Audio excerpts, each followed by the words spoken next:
Assalamualaikum warahmatullahi wabarakatuh.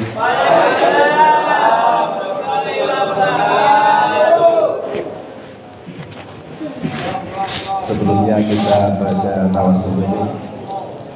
Mudah-mudahan ilmu yang akan kita pelajari pada sore hari ini bisa menjadi ilmu yang manfaat, yang barokah di dunia dan akhirat.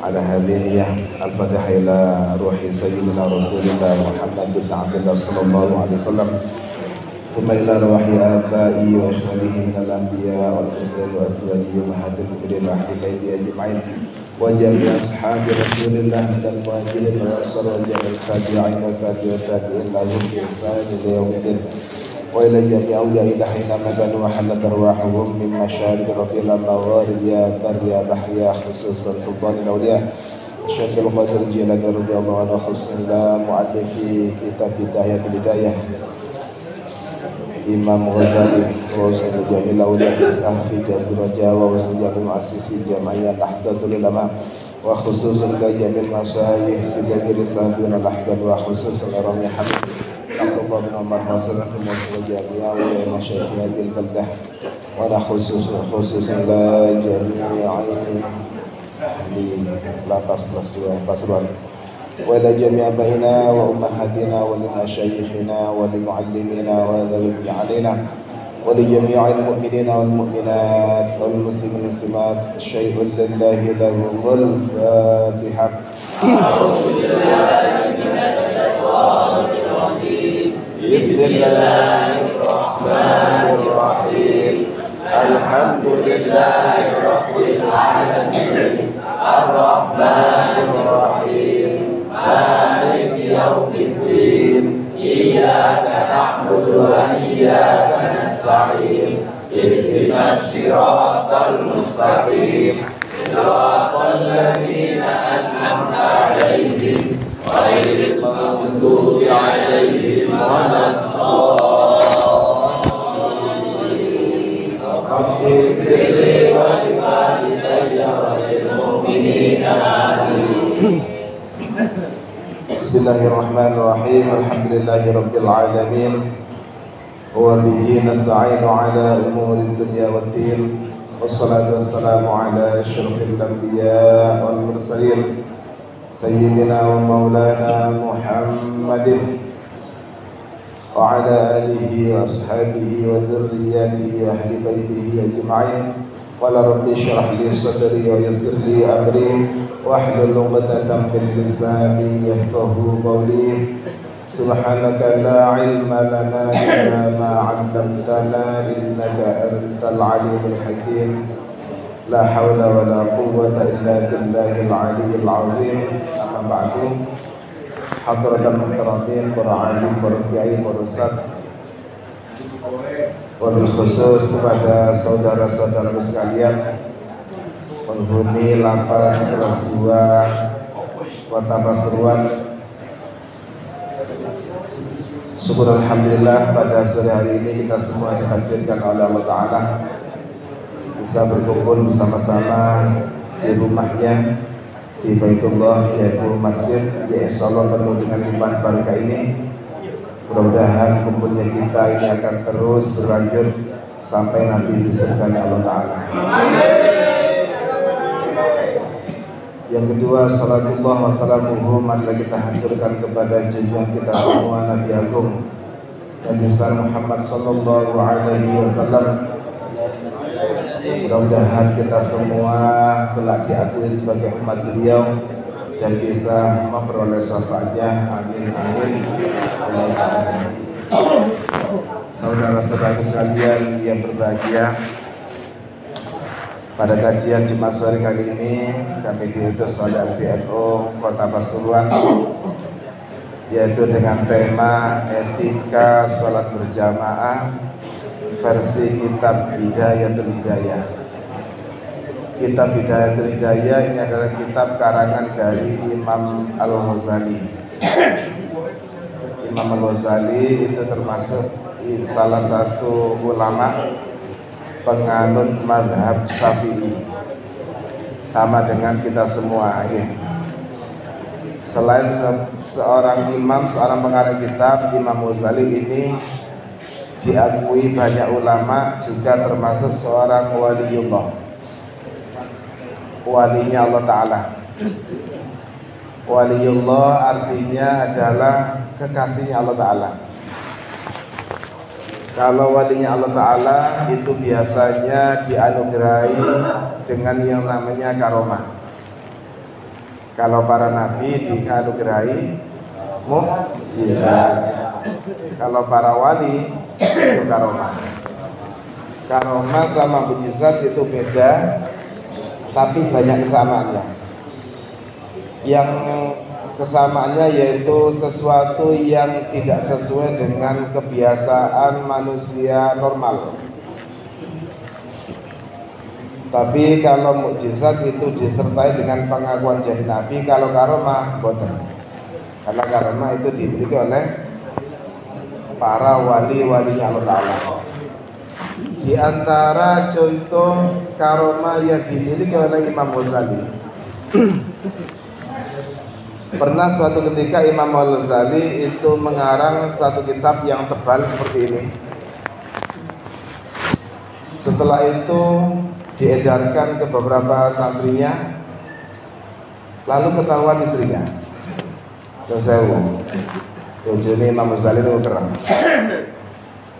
Jadi banyak para ulama, para kiai yang memang derajatnya itu diangkat oleh Allah Ta'ala gara-gara punya istri kereng.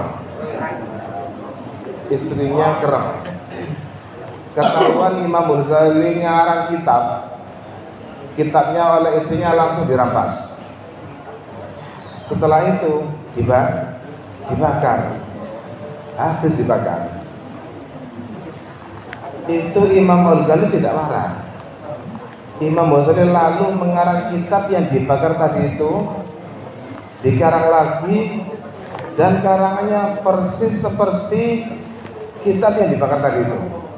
Tak tersisa satu pun dari karangannya. Jadi seperti difotokopi. Jadi yang dibakar itu habis, lalu oleh Imam Ghazali dikarang lagi, karangannya yang baru ini persis dengan yang dibakar tadi. Itu namanya karomah. Tidak dimiliki oleh semua orang, hanya orang-orang tertentu yang dipilih oleh Allah Subhanahu wa Ta'ala. Sama seperti sahabat Utsman bin Affan. Sahabat Utsman bin Affan itu tiap satu rakaat itu khatam 15 juz. Kalau menurut kita kan bingung, aku pirang jam paling ngoten nggih. Rakaat kedua tambah 15 juz. Jadi 2 rakaat sahabat Utsman bin Affan itu khatam 1 Al-Qur'an. Menurut kita itu butuh waktu yang sangat lama, berjam-jam. Tapi menurut sahabat Utsman bin Affan itu biasa, kayak seperti kita sholat normal, sekitar 10 menit. Loh kok bisa? Oleh Allah Ta'ala waktu dipanjangkan, dan bacaannya sahabat Utsman itu normal, buatan cepet-cepetan. Baca Al-Qur'annya normal. Itu beberapa wali-wali Allah Ta'ala dikasih anugerah berupa karomah yang menyalahi dari kebiasaannya manusia pada umumnya. Bismillahirrahmanirrahim. Qala al-musannifu rahimahullahu ta'ala wa nafa'ana bihi bi 'ulumihi fid dharain amin. Adabul imamati wal qudwati. Di antara judul kitab Hidayah di tengah-tengah itu ada bab judulnya Adabul Imamati wal Qudwati. Adab atau tata krama atau etika seorang imam dan seorang makmum. Kita semua tahu bahwasanya kita ini sangat dianjurkan untuk melaksanakan sholat fardu secara berjamaah. Kenapa? Karena sabda Rasulullah, sholatul jamaati afdalu min sholatil fardhi. Ya sab'in wa isrina darajatan. Salat berjamaah itu lebih utama daripada salat sendirian dengan selisih 27 derajat. Maksudnya apa? Maksudnya ketika panjenengan salat sendirian tidak berjamaah, lalu panjenengan ingin memperoleh pahala seperti pahalanya orang yang berjamaah, maka jenengan salatnya dikalikan 27 kali. Contoh salat asar tadi, tidak lebih jamaah, akhirnya salat sendirian. Jenengan kepingin punya pahalanya salat berjamaah, maka jenengan kerjakan salat asar 27 kali. Tidak tahu berapa jam itu, lumayan ya. Oleh karena itu antara sholat sendirian dan berjamaah ini durasinya sama. Kita sholat berjamaah mungkin cuma 5 menit, sholat sendirian 5 menit, tapi beda kualitas. Oleh karena itu di mazhabnya Imam Syafi'i ini ada dua pendapat. Sholat fardu berjamaah ada yang menghukumi sunnah muakkad, sunnah yang sangat dianjurkan. Menurut Imam Rafi'i hukumnya fardu kifayah.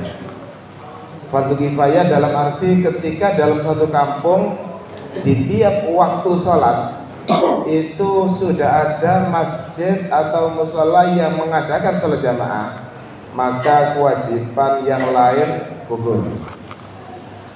Tapi sebaliknya dalam satu kampung tidak ada yang melaksanakan sholat berjamaah, maka seluruh kampung ini ketapusan dosa. Itu fardu kifayah. Sama dengan sholat jenazah. Di kampung ada orang meninggal, tidak ada yang memandikan, tidak ada yang mensolati, tidak direken, padahal orang Islam, maka seluruh orang kampung ini mendapatkan dosa. Itu fardu kifayah. Yang bagi lil imami ayyukhaffifas sholata, sebaiknya bagi seorang imam itu tengah-tengah dalam ngimami, tengah-tengah dalam memimpin sholat. Maksudnya ngimami, boten terlalu cepat, boten terlalu pelan. Itu kalau jadi imam, etika seorang imam. Beda dengan sholat sendirian. Kalau sholat sendirian itu boleh dilama-lamakan. Contoh, rakaat pertama setelah membaca Al-Fatihah lalu membaca Yasin. Tapi sholat sendirian tidak apa-apa, bahkan afdol, karena tidak nanggung orang. Tapi kalau jadi imam dia nanggung jamaah yang bermacam-macam. Ada yang tua, ada yang sakit, ada yang susu, ada yang belenguyuh, barangkali marun mari baca Fatihah dia membaca surat Yasin. Ya lumayan ngerowe kabeh ngomong iki. Wala kate tahlilan lagi. Itu bisa makruh hukumnya. Oleh karena itu dianjurkan bagi seorang imam ayyukhaffifas sholata, tengah-tengah atau ideal dalam sholat, tidak terlalu cepat dan tidak terlalu panjang atau lama. Dasarnya apa? Qala Anas Ibnu Malik. Dasarnya adalah hadis yang diriwayatkan oleh sahabat Anas bin Malik. Sahabat Anas bin Malik ini adalah sahabat yang mulai kecil oleh ibunya ketika berada di Madinah, ketika Rasulullah baru hijrah, itu diwakafkan kepada Rasul, dihadiahkan kepada Rasulullah. Terus ingin niku nggih, dulu ketika Rasulullah hijrah ke Madinah, penduduk Madinah saking senengnya Rasulullah hijrah ke Madinah, apapun akan diberikan kepada Rasulullah Shallallahu Alaihi Wasallam. Ibunya Anas ini bingung, suami tidak ada, harta benda tidak ada, yang punya, yang ada cuma anak kecil yang waktu itu masih berumur 10 tahun, yaitu Anas ini. Akhirnya ibunya Anas ini matur kepada Rasulullah, Rasulullah, saya sangat kepingin memberikan sesuatu ke panjenengan sebagai ungkapan syukur panjenengan hijrah ke Madinah, tapi yang saya berikan tidak ada kecuali cuma satu harta benda saya, yaitu anak saya. anak saya ini saya berikan kepada panjenengan, jenengan dadosaken hadam. Misalnya hadam. Akhirnya oleh Rasulullah, Anas mulai kecil diambil anak angkat. Sampai 10 tahun Rasulullah wafat. Jadi Anas ini nututi Rasulullah ini selama 10 tahun. Beliau bersaksi. Qala Anas bin Malik radhiyallahu an, ma shallaitu khalfa ahadin salatan akhaffa wala atamma min salati Rasulillah sallallahu alaihi wasallam. Pengalaman saya ketika sholat berjamaah di belakang seorang imam, tidak ada imam yang lebih akhafa, yang lebih ringan baik bacaannya maupun gerakannya ketimbang Rasulullah. Jadi Anas ini menjadi saksi kunci, saksi hidup bahwasanya beliau sering ikut berjamaah dengan Rasulullah. Rasulullah kalau ngimami boten panjang-panjang surutnya, gerakannya boten lama-lama.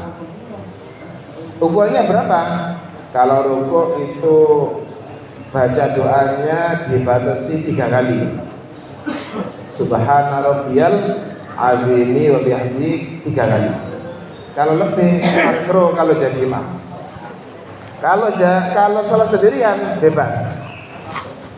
Jangan rukuk membaca subhana rabbiyal azimi 100 kali, tidak apa-apa. Kenapa? Salatnya sendirian, tidak nanggung imam, tidak nanggung makmum. Atau perjanjian dengan makmum. Nanti kita sholat berjamaah, terus setelah Fatihah membaca surat Yasin. Gimana, setuju? Karena imamnya suaranya enak, seperti di Masjidil Haram, enak-enak suaranya. Semua makmum ini setuju, maka boleh dikerjakan. Berarti yang lainnya ridho. Tapi tidak ada perjanjian mari Fatihah membaca Yasin atau Al-Baqarah, maka jadi makruh hukumnya. Setelah itu etika ketika jadi imam, wala yukabbiru ma lam yafruhil muadzinu minal iqamati. Ketika jadi imam sholat berjamaah, imam tidak boleh kesusu mari adzan moro langsung sholat, belum qomat. Atau qomat orang tengah-tengah moro imame takbir. Yang qomat perasaan. Bagaimana hukumnya? Ketika sholat berjamaah dikerjakan, waya qomat tutup tengah-tengah imam takbir. Apa sholatnya sah? Sholatnya sah, tapi kurang beretika. Ini kan judulnya adab ya. Adab atau tata krama ketika berjamaah. Jadi kita tunggu qomat itu selesai. Urutannya azan selesai, terus sholat sunnah, terus qomat, baru sholat. Itu namanya sholat di awal waktu. Afdalul a'mal as-sholatu fi awwali waqtiha. Sebaik-baik pekerjaan atau amal adalah sholat di awal waktu. Wa ma lam yastawis sufufu. Dan imam tidak boleh memulai takbir sebelum melihat makmumnya itu lurus baris saja. Makanya imam itu setelah qomat lalu berdiri itu menghadap ke makmum, menghadap ke belakang. Lalu yang dicontohkan di hadis di kitab Bukhari, Sahih Bukhari, itu dawuhnya Rasulullah begini: sawu sufufakum, luruskan saf-saf kalian. Fa inna taswiyatas sufuf min iqamatis shalah. Karena lurusnya saf termasuk daripada kesempurnaannya sholat. Jadi sholat berjamaah itu ada hubungannya dengan saf. Kalau sholat berjamaah tapi safnya mencang-mencong, maka kualitas sholat berjamaahnya itu berkurang. Kualitasnya berkurang. Bahkan kalau Sayyidina Umar waktu ngimami sholat ketika beliau menjadi khalifah, beliau kan terkenal orang yang keras tapi tegas. Beliau ketika mau ngimami langsung menghadap ke jamaah, lalu beliau berkata, Umar bin Khattab ini berkata, luruskan shaf kalian. Kalau kalian tidak bisa lurus, akan aku luruskan dengan pedang. Itu Umar. Saking pentingnya lurus atau disiplin dalam sholat. Makanya sholat ini menjadi barometer dari semua pekerjaan. Ketika sholatnya selalu awal waktu, biasanya orang itu disiplin. Ketika sholatnya itu lurus shafnya, dia biasanya terbiasa, hidupnya teratur, disiplin dan lain-lain. Dan itu ciri-ciri orang yang mau sukses. Setelah itu wayarfa'ul imamu sautahu bitakbirati. Seorang imam ketika memimpin jamaah itu takbirnya harus keras. Tujuannya apa? Biar bisa didengar oleh makmum. Kalau imam takbirnya pelan, Allahu Akbar, makmum bingung, imamnya wis takbir apa ndak? Apalagi jamaahnya banyak, sing belakang ndak kelihatan, ndak dengar. Makanya di masjid-masjid atau musala-musala biasanya disediakan pengeras itu ya. Tujuannya apa? Biar jamaah yang lain tahu tentang apa yang disampaikan, yang diucapkan oleh imam, termasuk intikal atau perpindahan dari satu rukun ke rukun yang lainnya biasanya pakai takbir. Itu imam. Sekarang makmum.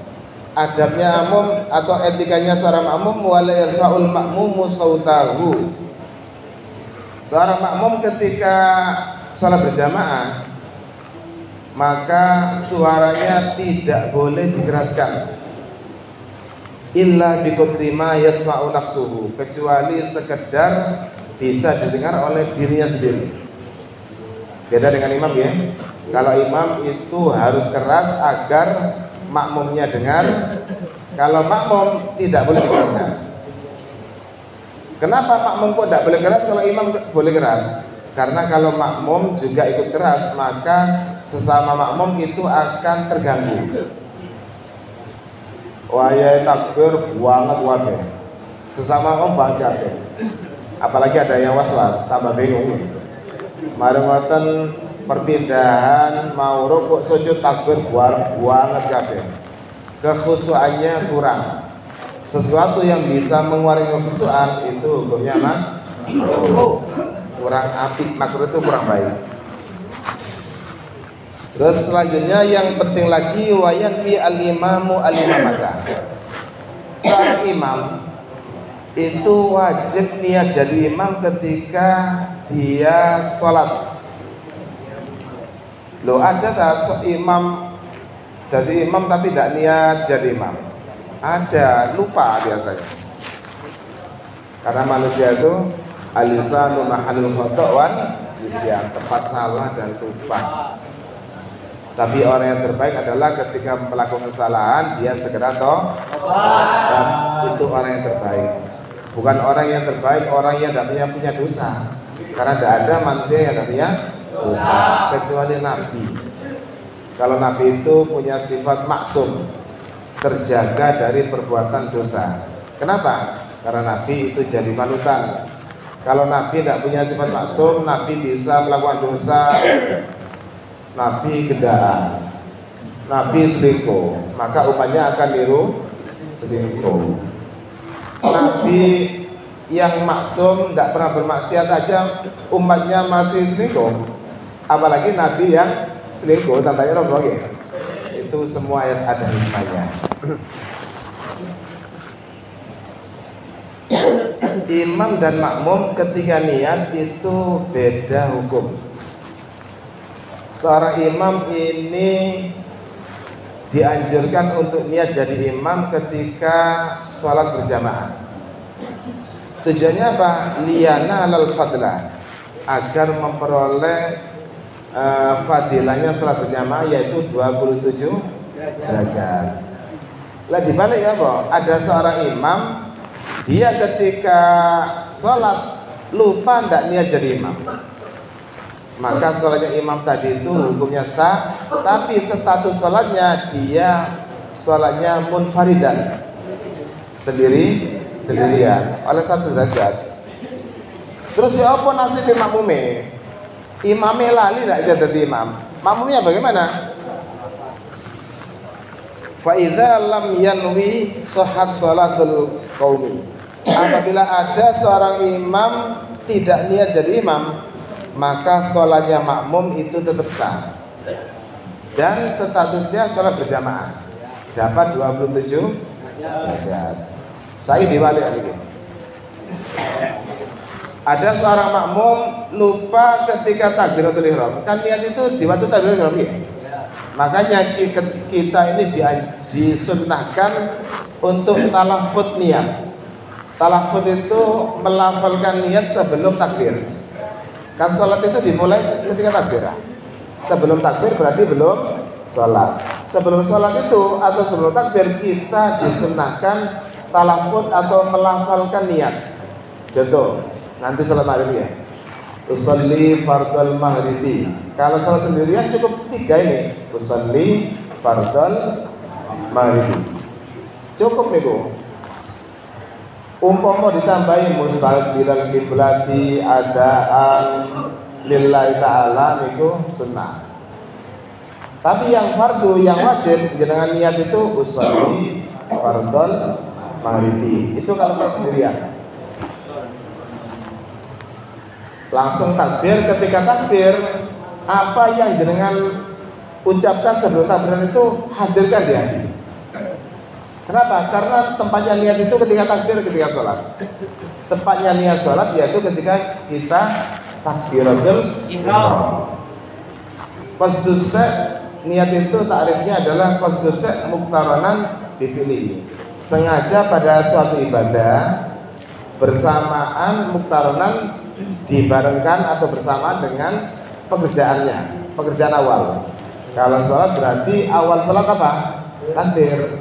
Terus prakteknya itu sebelum sholat jangan datang ke masjid. Lek saged ketika baru masuk masjid itu dianjurkan sholat sunnah tahiyatul masjid. Syaratnya belum duduk. Kadung lunggu lali durung tahiyatul masjid. Ya apa jalannya? Keluar lagi. Keluar ke sandal sana itu keluarnya masjid. Lalu masuk itu kita sunnah untuk melakukan sholat sunnah tahiyatul masjid. Waktunya bebas. Walaupun jangan sudah melakukan sholat asar waktu tahrim atau sudah melakukan sholat subuh, jangan masuk masjid. Itu tetap dianjurkan untuk sholat sunnah tahiyatul masjid. Jadi waktu tahrim itu diterjang semuanya, tidak apa-apa. Kalau tidak sempat gimana Pak? Sudah sholat berjamaah, jangan pilih sholat tahiyat masjid. Di sini sudah jamaah. Milih yang mana? Milih yang tahiyat masjid dulu apa langsung jamaah? Karena lebih afdol jamaah nututi mulai awal. Kualitasnya lebih bagus. Terus kita enggak sholat tahiyat masjid, ada gantinya. Apa gantinya? Jangan membaca tasbih 1 kali. Apa bacanya? Subhanallah walhamdulillah wala ilaha illallah wallahu akbar. 1 kali itu. Itu setara dengan orang melaksanakan sholat sunat tahiyatul. Yang kedua kita niati untuk itikaf. Sampun niat itikaf sedaya. Bahwa itu itikaf fi hadzal masjid sunnatan lillahi ta'ala. Kalau yang panjang nawaitul itikaf fi hadzal masjid imanan wa ihtisaban sunnatan lillahi ta'ala. Aku mboten apa lho. Kula niat itikaf teng masjid niki. Beres, hati. Niat itikaf teng masjid niki. Cukup benar. Jenengan walaupun meneng tok dak wiritan diganjar oleh Allah Ta'ala. Karena niatnya itikaf. Bon, niki praktek untuk sholat berjamaah nggih. Datang ke masjid, imam sudah siap, makmumnya siap. Kita bahas yang imam dulu ya. Imam dianjurkan untuk talaffuznya dulu. Tujuannya apa? Biar dia itu ingat dia mau sholat apa, lalu statusnya dia jadi apa. Makanya dilafalkan dulu. Tujuannya biar konsentrasi. Usolli fardhol maghribi imaman. Itu kalau Arabnya. Kalau diterjemah, kulo niat sholat fardu maghrib, harus ada fardunya ya. Karena maghrib itu ada yang fardu, ada yang sunnah. Yang sunnah apa? Qobliyah maghrib, ba'diyah maghrib. Niku maghrib ya sunnah. Maghrib yang fardu ya sholat fardu maghrib niku. Makanya harus dibedakan, harus ada fardunya. Imam tadi itu usolli fardhol maghribi imaman. Disebutkan dulu sebelum takbir, itu namanya talaffuz niat, biar kita konsentrasi, hukumnya sunnah. Lalu takbir, Allahu Akbar. Di tengah-tengah kita mengatakan Allahu Akbar itu, di hati kita kerentak. Kita hadirkan apa yang kita lafalkan sebelum takbir tadi itu. Usolli fardhol maghribi imaman. Allah di tengah-tengah usolli fardhol maghribi imaman akbar. Betul. Makanya ulama ini memperbolehkan lafaz Allah itu dipanjangkan. Karena aslinya kan cuma satu alif ya. Allahu Akbar kan itu. Tapi ketika takbir boleh dipanjangkan, tujuannya apa? Biar kita bisa niat dengan sempurna. Allahu Akbar. Usolli fardhol maghribi imaman. Itu kalau jadi imam. Ternyata imamnya lupa nggak talafut. Ketika takbir usolli fardhol maghribi gitu aja. Maka imam tadi status sholat sah, status makmumnya sholat sah. Imam tadi sholat dianggap sholat sendirian karena dia jadi imam, berarti dapat 1 derajat ya. Makmumnya aman, dianggap sholat berjamaah, sholat sah dapat 27 derajat. Fatal ya, kalau niat ini sampai lupa, fatal eman. Awake iso nulung dadi imam, iso nulung makmum sehingga sholat berjamaah, ternyata gara-gara lupa ndak niat jadi imam, dia satu sholatnya sendirian.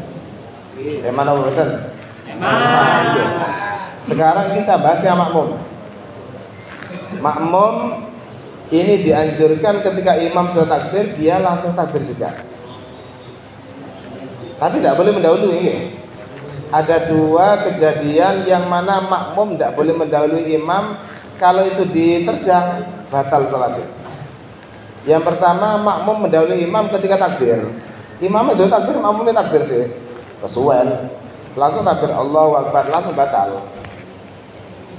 Yang kedua, ketika imam mau salam, makmum kesusu. Jak suwe tahiyat imam dan salam. Aku salam sehis, assalamualaikum, langsung batal. Kecuali makmum tadi niat mufaraqah, niat keluar dari jamaah. Tapak tahiyat, imamnya itu tahiyat kelamaan. Apa was-was apa doa yang dibaca itu banyak ya. Makmum kesusu. Belum ngentut ayo apa nggih. Moto belum nguyu. Langsung makmum tadi itu boleh keluar dari jamaah. Niku itu namanya mufaraqah ya. Langsung diakhiri saya niat keluar dari jamaah. Langsung salam pun. Assalamualaikum warahmatullahi wabarakatuh. Assalamualaikum warahmatullahi. Dia sholat isya tapi satu sholatnya sendirian. Emang juga ya. Sampai tutup tahiyat, gara-gara imamnya kesuwen, dia belum ngoyo, akhirnya keluar dari jamaah. Dia salam duluan, sholat isya tapi status sholatnya sendirian. Itu mufaraqah tidak apa-apa. Bon, makmum tadi itu sama dengan imam. Talafut niat itu sunnah. Usolli fardhol maghribi makmuman. Itu kalau makmum. Saya niat sholat fardhu maghrib makmuman, jadi makmum. Allahu Akbar, di tengah-tengah Allahu Akbar, di hatinya kerentak menghadirkan apa yang diucapkan tadi itu, apa yang dilafalkan tadi itu. Usolli fardhol maghribi makmuman. Aman pun. Kalau ndak melafalkan dulu, kadang lupa. Dia itu dari rumahnya sudah berangkat ke masjid atau musola, dia jamaah. Mari ngoten, niat itu yang dinilai kan ketika takbir. Ketika takbir di hatinya kerentak, saya niat sholat fardu maghrib. Lupa ndak ngomong, ndak niat makmum. Maka makmum yang seperti ini, orang kasus seperti ini, sholatnya langsung dianggap batal. Kalau imam tadi kan masih sholatnya masih sah, tapi dianggap sholat sendirian. Tapi kalau jadi makmum, gara-gara tidak niat jadi makmum ketika takbir, maka sholatnya langsung divonis tidak sah. Emang ya. Oleh karena itu, ketika kita ini mau sholat, kita harus konsentrasi penuh bahwasanya kita ini mau menghadap Allah Ta'ala. Sholat itu komunikasi dengan Allah Ta'ala. Seakan-akan kita ini melihat Allah Ta'ala. Seakan-akan, tapi ya, seperti jenengan mau menghadap presiden, masuk wali guyonan, paling fokus sama presiden ya. Ini presidennya presiden Allah Subhanahu wa Ta'ala. Kita dituntut untuk fokus, untuk khusyuk agar salat kita ini mudah diijabah, diterima oleh Allah Subhanahu wa Ta'ala. Kami kurang seperempat aku rasanya. Kalau dibahas semua niki panjang.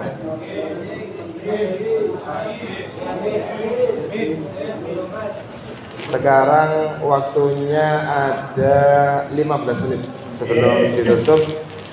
Kita buka untuk dialog mawon ya. Mungkin ada unek-unek dari jenengan yang perlu kita musyawarahkan, monggo diatur. Yes. Monggo. Nggih. Qobliyah maghrib sama ba'diyah maghrib. Kalau qobliyah maghrib itu sunnah ghairu muakkad. Kalau ba'diyah maghrib sunnah asar itu qobliyah asar 4 rakaat, bukan 2. 4 rakaat. Ghairu muakkad. Kenapa asar kok enggak ada salat ba'diyahnya? Oh, waktu tahrim. Ada 2 waktu tahrim di mana kita ini tidak boleh melakukan sholat setelah kita melakukan sholat fardu, yaitu sholat sunnah setelah sholat asar dan sholat sunnah setelah subuh. Itu memang tidak boleh waktu tahrim. Kalau kita kerjakan, salah tidak oleh ganjaran, oleh dosa. Kecuali karena sebab. Contohnya apa? Tahiyatul masjid itu. Gara-gara kita masuk ke masjid, maka kita dianjurkan sholat sunnah tahiyatul masjid. Walaupun kita baru saja mengerjakan sholat asar atau sholat subuh, tidak apa-apa. Itu karena sebab. Contoh sebab yang lain, habis wudhu, kan ada sholat sunnah ba'diyah wudhu ya. Yang namanya wudhu masuk ke masjid itu pertama sholat tahiyatul masjid dulu, kedua sholat sunat ba'diyah wudhu. Tidak apa-apa walaupun sudah mengerjakan sholat asar atau subuh, karena ada sebab. Atau contoh sholat yang karena sebab itu sholat jenazah. Kita sholat jenazah setelah mengerjakan sholat asar atau setelah mengerjakan sholat subuh, tidak apa-apa. Waktu tahrim gitu. Kenapa kok tidak boleh? Karena waktu tahrim, waktu yang diharapkan oleh syariat untuk mengerjakan sholat. Kira-kira kenapa kok diharapkan? Mungkin gitu nih alasannya. Kalau kita analogikan, waktu setelah asar itu berarti menjelang mau terbenamnya matahari. Khawatir kita ini nyembah matahari. Kalau setelah subuh apa? Waktu yang mana kita ini mau menghadapi matahari keluar. Saking ngati-ngati syariat, takut kita ini syirik. Makanya oleh para ulama itu ada yang mengharapkan, ada yang makruh, tapi makruh senemen, makruh yang kualitasnya besar. Betul dulu ya? Monggo Pak. Assalamualaikum warahmatullahi wabarakatuh. Waalaikumsalam. Di dalam sholat itu kalau pas sujud atau ruku kan nggak boleh membaca ayat Al-Quran. Misalnya kalau seperti ini kita kan doa waktu itu kan mustajab waktu sujud. Nah kita sujud membaca Rabbana atina fid dunya hasanah waktu terakhir itu. Nah itu berarti nggak diperbolehkan. Terus itu tidak boleh Pak. Kata Saya baca di buku ada sendiri. Karena ada bacaan tersendiri ya. Karena ada bacaan tersendiri ketika sujud dan ruku ya. Mungkin itu alasannya. Karena Nabi pernah disebut juga Pak mojo itu gitu. Bacaan Al-Quran. Dalam Al-Quran, dalam sholat, as-sholatu lughatan ad-du'a. Sholat itu dari segi garis besarnya adalah doa. Semua gerakan sholat itu semuanya mengandung doa. Termasuk ketika sujud, jangan doa tidak apa-apa. Yang tidak boleh itu doa berbahasa luar Arab tapi keras. Tapi keluar ucapan-ucapan. Kalau di hati tidak apa-apa. Bebas. Walaupun Al-Quran tidak apa-apa. Karena di Al-Quran sendiri banyak doa-doa. Rabbana atina tadi, Rabbana zalamna banyak. Rabbana la tuzigh qulubana. Itu dibaca semua tidak apa-apa. Dan sujud itu ketika jenazah sholat sendirian boleh lama Pak. 1 jam tidak apa-apa sujud toh. Jangan mau nopo mawon bebas. Gimana? Bebas. Sujud itu lama tidak apa-apa. Ya tidak boleh itu 2. Ya tidak boleh lama. Makanya ada rukun qasir. Qasir itu sebentar. Contoh itidal. Habis rukuk itidal. Itidal itu tidak boleh lama-lama. Berapa ukurannya? Ya seukuran kita membaca doa tadi itu. Atau durasinya dianggap sebentar Pak Mawar. Kalau ngadeg walaupun salah sendirian dia, itidal dilamakan. Atau duduk di antara 2 sujud dilamakan, maka sholatnya batal. Habis sujud marono duduk di antara 2 sujud gitu. Mau sujud lagi jenengan kesel, meneng suwe. Ngelamun tadi sampai setengah jam atau seperempat batal sholatnya. Karena itu rukun qasir, rukun yang pendek. Kalau pendek tidak boleh dilama-lamakan gitu, batal. Terus jangan sujud itu baca doa apa saja bebas. Tapi kalau di luar bahasa Arab dibaca di hati, kalau berbahasa Arab diucapkan tidak apa-apa. Termasuk Al-Quran tidak apa-apa. Karena yang dianggap sujudnya itu rukun fi'linya. Sujud itu rukun pekerjaan sujudnya itu yang wajib. Kalau bacaannya sunnah hukumnya. Nggih. Kembali, nggih. Nggih, monggo enggak apa-apa. Masih 8. Nggih. Monggo. Salat jamaah. Nggih. Imam atau mengucapkan imam atau itu hukumnya apa? Kalau imam itu sunnah mengatakan imaman atau dia jadi imam, itu sunnah. Oke. Tapi kalau tidak mengucapkan salat sah tapi salatnya sendirian, dia jadi imam ya. Sunnah gitu. Kalau makmum wajib. Kalau tidak makmum tidak niat jadi makmum, salatnya langsung batal. Ya nopo, ya salat balik, tidak apa-apa. Terus termasuk ada istilahnya orang yang berjamaah tidak tuntas gitu. Baru datang nututi berapa rakaat itu. Cuma mau masbuk istilahnya, mau masbuk. Itu termasuk dianggap salat berjamaah. Pertanyaannya apa dapat 27 derajat juga? Iya sama. Tapi kualitas 27 derajatnya itu beda dengan orang yang nututi takbir yang pertamanya imam. Salat asar 4 rakaat. Ada seorang makmum nututi imam mulai takbir pertama terus itu dapat 27 derajat. Terus ada orang nututi sak rakaat imam rakaat ketiga dia datang. Berarti kan nututi 1 rakaat aja gitu. Apa dia termasuk salat berjamaah? Iya termasuk. Dapat 20 derajat. Dapat. Tapi 20 derajat yang di bawahnya orang yang nututi banyak itu. Tunggalnya ngeten pun. Ada sepeda motor kalau PJX berapa harganya? 30 juta mungkin. Marono ambil RC. Berapa harga RC? Paling 1 juta nggih. 1 juta ambil 30 juta. Waduh. Tapi namanya sama-sama sepeda motor nggih. Iya bayar pajak ya. Rodanya juga 2, bensinnya bosok. Itu namanya kualitasnya tidak sama, tapi nominalnya sama. Monggo enggak apa-apa, enggak usah malu-malu. Oke, monggo. Sampun enggak? Sampun ya? Alhamdulillah apa itu ngaji kita bisa terlaksana dengan baik. Mudah-mudahan apa yang kita kaji sore ini bisa menjadi ilmu yang manfaat, yang barokah akhirat. Dari saya apabila ada salah-salah itu pribadi saya, kalau ada benarnya itu dari Allah Ta'ala. Wallahul muwaffiq ila aqwamit thoriq. Wassalamualaikum warahmatullahi wabarakatuh.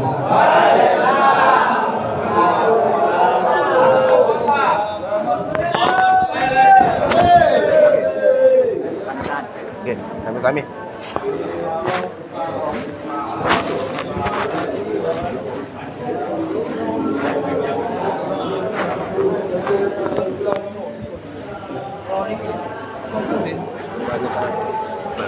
Oke, sami-sami nggih.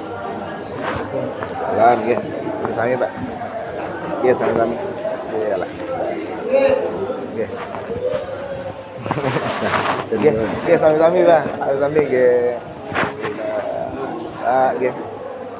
Nggih. Nggih. Kira berapa tahun? Saya Nggih. panjang, Masih panjang, kurang berapa? kurang berapa? 3-4 tahun. Matur mugi paringi sabar nggih. Pareng, Pak. Nggih, nggih. Nggih, betul-betul. Pareng nggih. Assalamualaikum. Monggo.